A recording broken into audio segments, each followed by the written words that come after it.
और हमारे सहयोगी आनंद प्रकाश पांडे इस वक्त सुप्रीम कोर्ट के बाहर से लगातार हमें जानकारी दे रहे हैं। हमारे सहयोगी पुनीत भी इस वक्त हमारे साथ जुड़ गए हैं जहांगीरपुरी से, जहां पर बुलडोजर एक्शन हुआ भी था।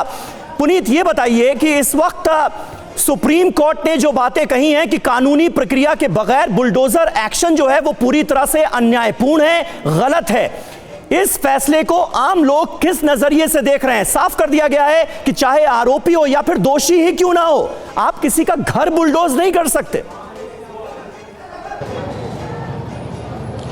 देखिए, अप्रैल 2022 में जब जहांगीरपुरी में हिंसा हुई थी तो उसके बाद वृंदा करात और जमीयत उलेमा हिंद ये लोग सुप्रीम कोर्ट गए थे और कहा था कि जो बुलडोजर कार्रवाई हिंसा के नाम पर की गई थी वो अवैध है। इसके बाद अब जब सुप्रीम कोर्ट ने इसकी सुनवाई की तो साफ तौर पर कह दिया है कि उनके पास जो भी मामले आए उससे स्पष्ट हो गया कि प्राधिकारों ने कानून को ताक पर रखकर बुलडोजर कार्रवाई की थी और प्राधिकार अब इस तरीके से बुलडोजर कार्रवाई नहीं कर सकता।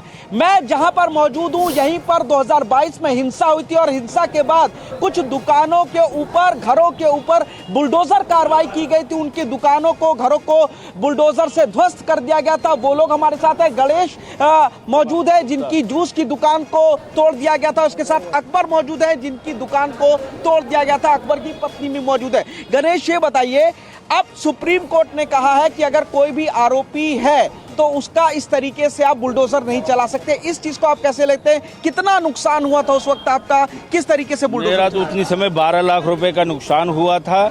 अब मैं कब ये सुप्रीम कोर्ट का बिल्कुल सही फैसला आया है कि बगैर नोटिस दिए हमारी दुकान तोड़ी गई, जबकि 15 दिन का प्रावधान होता है कि पहले नोटिस दो ताकि फिर उसके बाद का जो भी कार्रवाई। हम तो किसी प्रकार का दोषी भी दंगे में नहीं थे। ये अपने जबकि बिल्कुल, तो देखिए, जिनकी दुकानें, जिनके मकान तोड़े गए वो इस फैसले का स्वागत कर रहे हैं। हमारे साथ हमारे सहयोगी आनंद प्रकाश पांडे लगातार मौजूद हैं। आनंद, यहां पर सुप्रीम कोर्ट ने यह साफ तौर पर कहा है कि गलत तरीके से घर तोड़ा गया तो मुआवजा भी मिले। दोषी कौन है ये कोर्ट ही तय करेगा। कार्यपालिका ये काम नहीं कर सकती, ये काम न्यायपालिका का है। कार्यपालिका जज नहीं बन सकती, फैसला नहीं सुना सकती। यानी एक कदम आगे बढ़ते हुए सुप्रीम कोर्ट ना सिर्फ बुलडोजर एक्शन को, ऐसे बुलडोजर एक्शन को असंवैधानिक बता रहा है, गैर कानूनी बता रहा है, बल्कि यह भी कह रहा है कि अगर इस तरह से मकान लोगों के गिराए गए हैं तो मुआवजा भी मिलना चाहिए। और जो अफसर जिन्होंने बुलडोजर एक्शन को इंप्लीमेंट किया उनके खिलाफ भी एक्शन लिया जाना चाहिए क्योंकि उन्होंने अवैध काम किया।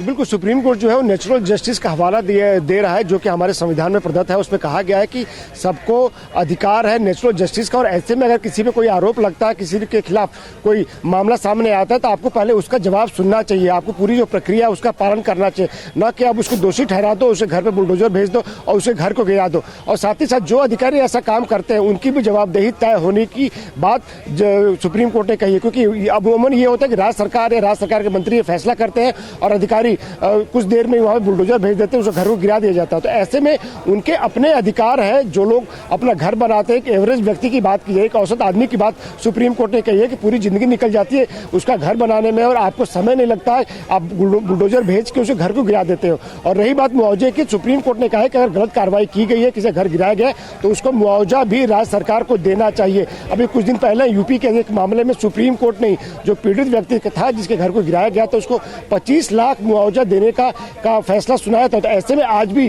जस्टिस गवई ने कहा है कि अगर किसी के घर को तोड़ा गया, गलत तरीके से तोड़ा गया, बिना नियमों का पालन किया गया तोड़ा गया, तो वो पीड़ित जो है मुआवजे का अधिकार है। एक और अपडेट है आनंद प्रकाश पांडे, एक और अपडेट आ रही है। साफ तौर पर यह कहा गया है कि राज्य मनमानी नहीं कर सकता।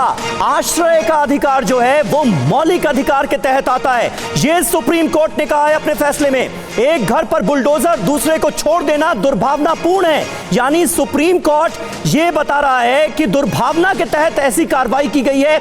जो मामले उसके सामने आए हैं, उसके समक्ष आए हैं, उसको देखकर ऐसा लगता है। कहा गया है फैसले में कि बुलडोजर एक्शन चुनिंदा नहीं हो सकता।